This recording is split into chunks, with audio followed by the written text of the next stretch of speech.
Buen día. Hablaremos sobre la inflación. La inflación es un tema que hemos inmerso en nuestro diario de vivir, pero no sabemos qué es. Un claro ejemplo de esto es cuando nuestras madres cada mes van al supermercado y se quejan porque no les alcanza el dinero. Para entender un poco más este tema, veamos qué es la inflación. La inflación es una situación en la que se presenta un aumento persistente y generalizado en los precios de un país. La inflación se refiere a movimientos generalizados de todo el nivel de los precios de la economía. Esto quiere decir que si uno dice que la economía tiene una inflación en 10% en un año, entonces el promedio de precios de todo el país se eleva en 10% durante ese año. Según lo anterior, podemos decir que la inflación tiene un gran impacto sobre nuestras vidas, pues desde la fijación de nuestros salarios, pasando por las cosas que podemos comprar, hasta poder afectar incluso la estabilidad política de un país. Teniendo en cuenta que estamos hablando de un aumento generalizado, no de que ciertos productos se hayan encarecido, el incremento debe ser global para que se produzca la inflación. Un ejemplo un poco exagerado para que podamos entender de qué estamos hablando es el siguiente. Una inflación del 20% significa que los precios en general han subido a una medida de un 20%. Unas cosas habrán subido más y otras menos, pero el resultado es que vivir cuesta un 20% más que el año anterior. Así que, si con 781.242 pesos se podrían cubrir las necesidades básicas de una familia, ahora se necesitarán aproximadamente 937.490 pesos para conseguir lo mismo, suponiendo de que nuestro aumento fuera tan alto. Principales causas y consecuencias de la inflación. Existen diversas causas que pueden provocar la inflación. Las más reconocidas son las siguientes. La inflación de demanda. La inflación de demanda se produce cuando la demanda de los productos es superior a la oferta. Tal vez lo entendamos mejor dicho de esta manera.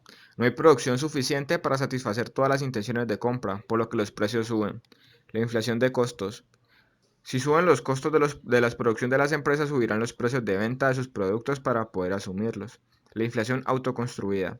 Hay ocasiones en las que para evitar una próxima e importante subida de precios generalizada se produce una subida gradual de los mismos, con el fin de evitar los perjuicios que pueden producir una alza tan brusca. Esta subida gradual es lo que se le llama inflación autoconstruida porque se construye con una finalidad. La inflación de la base monetaria. Es la inflación que se produce por la emisión excesiva de dinero. Me parece interesante que sepas que las escuelas económicas están divididas en este aspecto. Unas entienden que ciertamente la emisión de dinero tiene efectos directos en la inflación. Esto tiene que ver con las teorías monetaristas, mientras que otras defienden que la base monetaria en nada afecta a la inflación, teoristas keynesianas. También tenemos otros tipos que influyen como lo son la inflación moderada.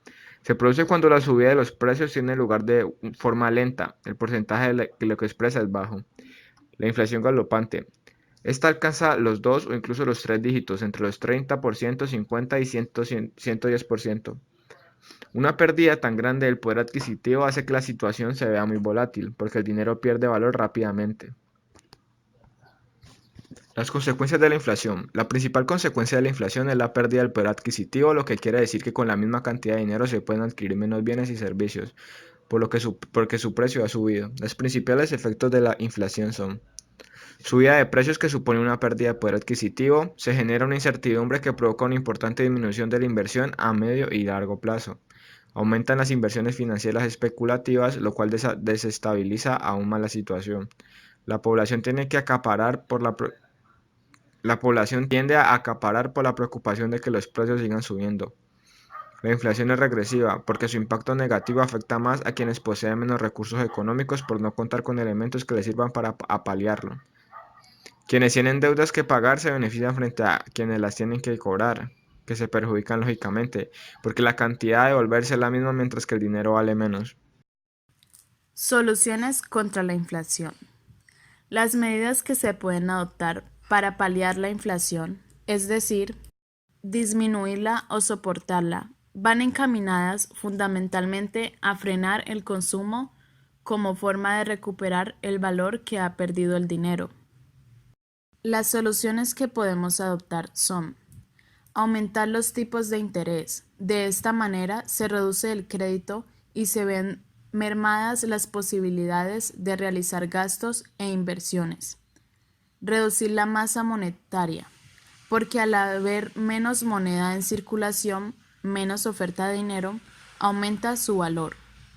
Subir los impuestos también implica que quede menos dinero disponible tanto para las empresas como para los particulares, lo cual hará que baje el consumo. Disminución del gasto público. Si la administración gasta menos, contribuye a la disminución de demanda de bienes y servicios. La disminución de la demanda hará que los precios bajen. Teniendo en cuenta que estamos hablando de un aumento generalizado, no de que ciertos productos se hayan encarecido, el incremento debe ser global para que se produzca la inflación. Es decir, que las personas comunes no pueden contrarrestar la inflación, ya que si se quiere un cambio, debe ser en gran medida, pues este es responsabilidad del gobierno e entidades que controlen la moneda. Como por ejemplo, desde el 2000, el Banco de la República ha adoptado un esquema denominado inflación objetivo, que tiene como resultado una inflación en comparación al siglo anterior será menor.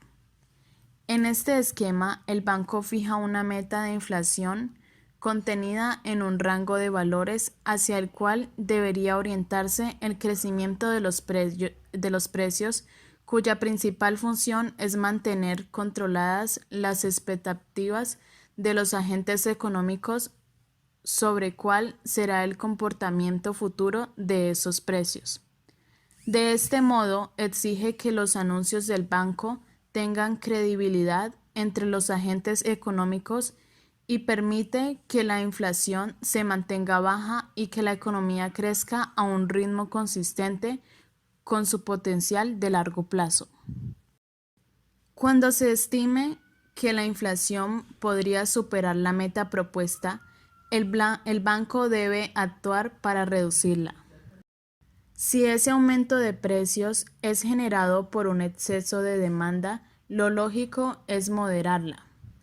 Para ello, el banco induce un aumento en la tasa de interés de la economía, lo que eleva el costo de los créditos y hace que los agentes económicos se endeuden menos, con lo cual el consumo se reduce.